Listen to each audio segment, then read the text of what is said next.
வணக்கம். இன்னைக்கு ஸ்ரீ லட்டு கிச்சனில் இடியாப்பம் எப்படி செய்யலாம்னு பார்க்கலாம் வாங்க. ரேஷன் அரிசி தான் 2 வகை எடுத்து அரைச்சி வச்சுருக்கேன். கிரைண்டரில் வதக்க போகிறேன், வாங்க பார்க்கலாம்.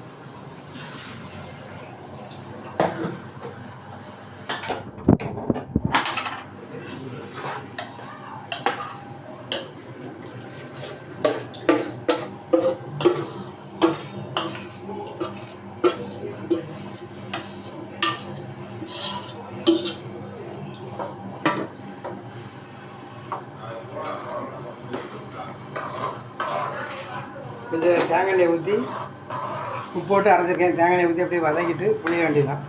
புளியும் போது பார்க்கலாம், வதக்கிட்டு புளியும் போது பார்க்கலாம். வதக்கியாச்சு. இது எப்படி புளியலான்னு பார்க்கலாம். இந்த மாதிரி இருக்கணும்.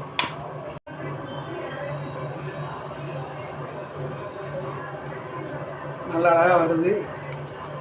புளிஞ்சு எடுப்போம் வச்சுட்டு வந்து உரம் பார்க்கலாம். இட்லி குக்கரில் தண்ணி வச்சுருக்கேன். இடியாப்பம் வந்துருச்சு, எடுத்து வச்சுருக்கேன். கொஞ்சம் ஊற்றி வச்சுருக்கேன். புளி இடியாப்பத்துக்கு இங்கே வெந்துக்கிட்டு இருக்கு. புளி தாளிக்கும் போது காட்டுறேன்.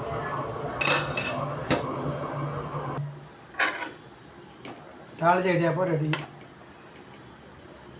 சரி.